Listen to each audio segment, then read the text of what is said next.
Chuck, we're at it again. Indeed we are. This time, I just want to talk about nothing. Oh my God. A show of... What's the deal with nothing? We're doing a show about nothing. All right, that's... You want to talk about nothing? Let's do this. So it's official. We're married now. You know that, right? Somebody hands you a birthday gift. Right. Right? And it's a box, and you open it, and there's nothing in it. You'd say there's nothing in it. If it's empty, you'd say there's nothing in it. Correct? Yes, and I'd also probably say again. Really, guys? Again with the empty box thing. I don't want to get into your social, personal, family issues. Okay. How your family members treat you, that's another show. Okay. All right. So of course, there's air in the box, but generally we think of air and nothing else as nothing, right? Right. There's nothing in the box, but of course there's air in the box. Right. And I think we think of air as nothing because you can't see the air. Air is just molecules, right? We have oxygen molecule, 2 oxygen atoms together make the oxygen molecule.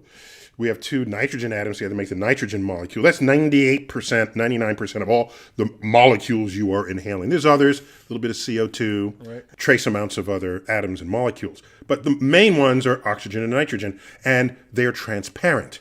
So you don't think of it as being something. But you could have another gas in there like smoke. You open up the box, there's smoke in the box. Right. Okay, because you can see it. So often what we sense or what we declare is or is not is based on just how our senses receive the environment. You go up to a window and you say, the window is transparent. Yes. Well, if you could see with microwaves, right, the whole room would be transparent because microwaves pass right through the walls. You know how you know that? Because you pull out your cell phone, which uses microwaves, and you get a signal even if you're in the bathroom. Not with my carrier. Oh, you need special bathroom coverage. Just trying to tell you. All right.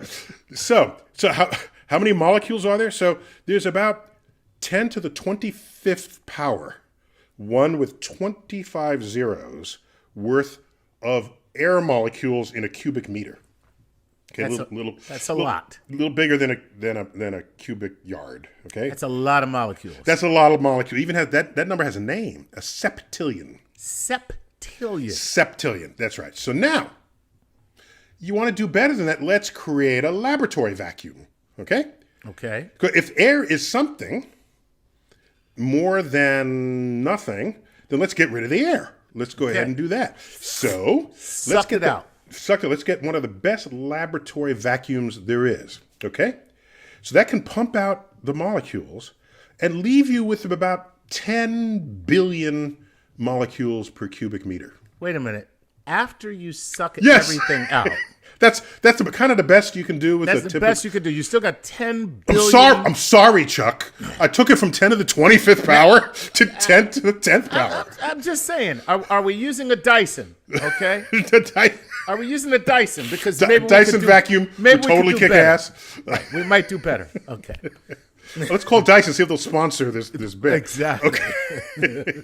I'm sorry you're not happy with 10 billion molecules per cubic meter when we started with 10 septillion. Okay. Sorry about that. Okay. So is that nothing, you might ask? Okay. Well, let's forget laboratory vacuums. Let's leave Earth and go into interplanetary space. The vacuum of space. Okay. That's 1,000 times less dense than the best laboratory vacuums. That has about 10 million molecules per cubic meter. We just dropped by a factor of 1,000. Well, why are there still molecules? Because there's... I'm sorry. I didn't know you'd be that hard to please, Chuck. I'm trying to get to nothing, man. We're on our way there. Oh, by the way, there is the very best vacuum there ever was on Earth. Hoover? And it is the track that the hadrons travel in the Large Hadron Collider in the CERN particle accelerator in Switzerland. CERN, C-E-R-N, acronym. The Center for European Nuclear Research. Okay? Right. and or research nucléaire. It's French, so they got to flip the order. Research nuclear. Nuclear. So I cannot believe there is no smoking here. All right. So it turns out that vacuum is the best ever made, and that's a better vacuum than in interstellar space. Interplanetary space. Wow. So you want the most nothing place in the entire solar system is in the tube where they accelerate the particles, because they don't want the particles accidentally hitting some other particle when it's trying to hit the target that you have that's going to probe the origins of the universe and looking for, exotic particles that might even include dark matter. But anyhow, let's go from interplanetary space to interstellar space. Okay. That's even less. Now we're down to 500,000 particles per cubic meter. Okay, 500,000. That's pretty wild. All right. 500,000. 500,000, correct. We started at a septillion. Correct. And these are leftover. It's a meter. It's a reminder that the universe, there's stuff in the universe, all right? And there are places where it has collected and gathered. That's where you get stars and planets and people. Where it hasn't collected and it hasn't gathered, it's much more scattered, much more tenuous, okay? So that's interstellar space. Now, what would you imagine would have less than interstellar space? Intergalactic space? Intergalactic space, because galaxies are gatherings of matter, right? So there, it would be hard to find a few atoms of anything for every 10 cubic meters.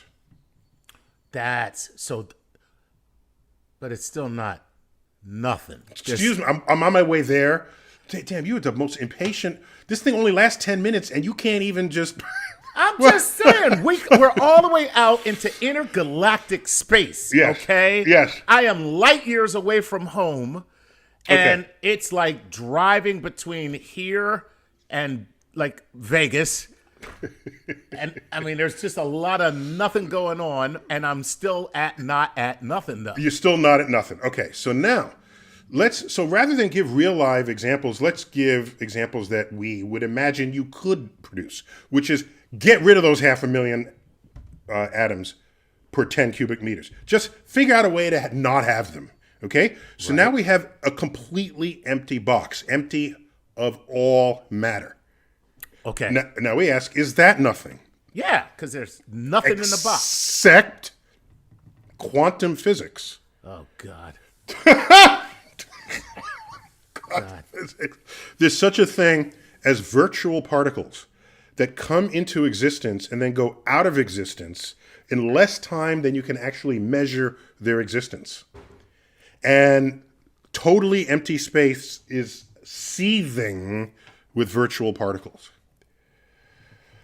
Okay, so the best nothing you can ever make would have no ordinary matter, but would still nonetheless be seething with virtual particles. Okay.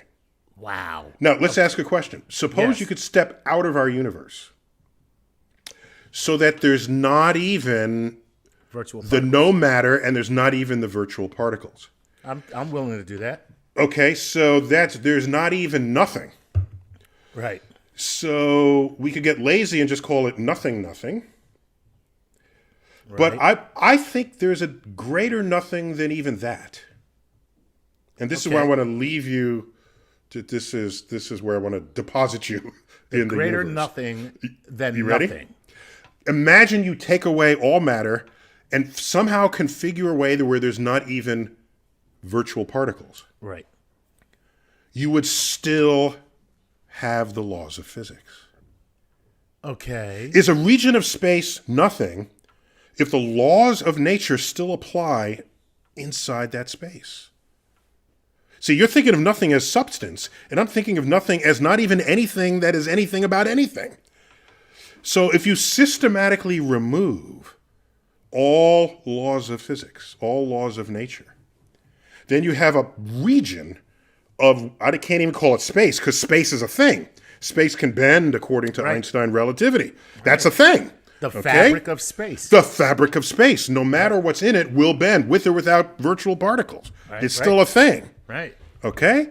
So if I get rid of all particles, get rid of the very laws that describe nature, then there's not only not matter, there's not energy, there are no laws of physics, there is no time itself. There you go. No time. Now, Chuck, put that in your box, open it, and now you have my permission to say there's nothing in the box. Right. There's nothing in the box. And what do we call that? I'm going to call it something. What? Because it's the nothing that is something, which is nothing. You sound like a 12-year-old kid just rattling on. It's a something, there's nothing, that's something. I think it's something, there's nothing. So it's a something.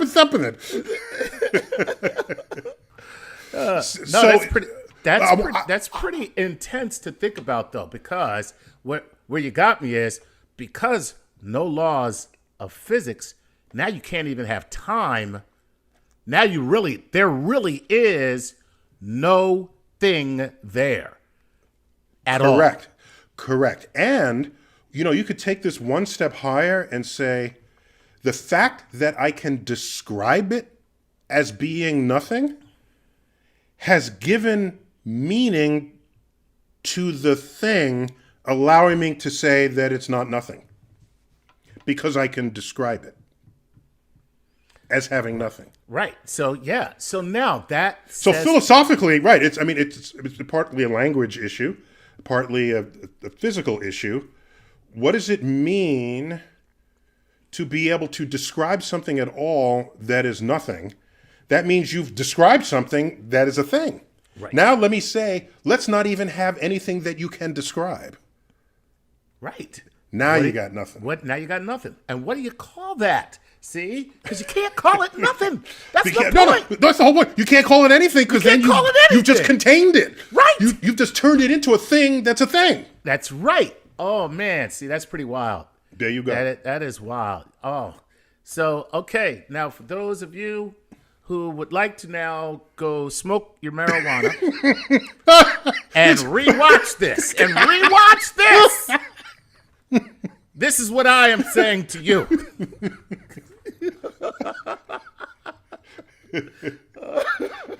But for what it's worth, there's one of the layers of multiverses, because there's several layers, where the laws of physics as we know them don't even apply at all. They're not just different, they just don't exist. Yeah, and so that's another thing. We'll talk about the multiverse in another explainer video. But we got to go, Chuck. All right. Okay, I'll see you in the multiverse. Smoking weed in the multiverse. That's right. That Chuck smokes weed. All right. This has been yet another Star Talk explainer video. Chuck, always good to have you. Neil deGrasse Tyson bidding you to keep looking up.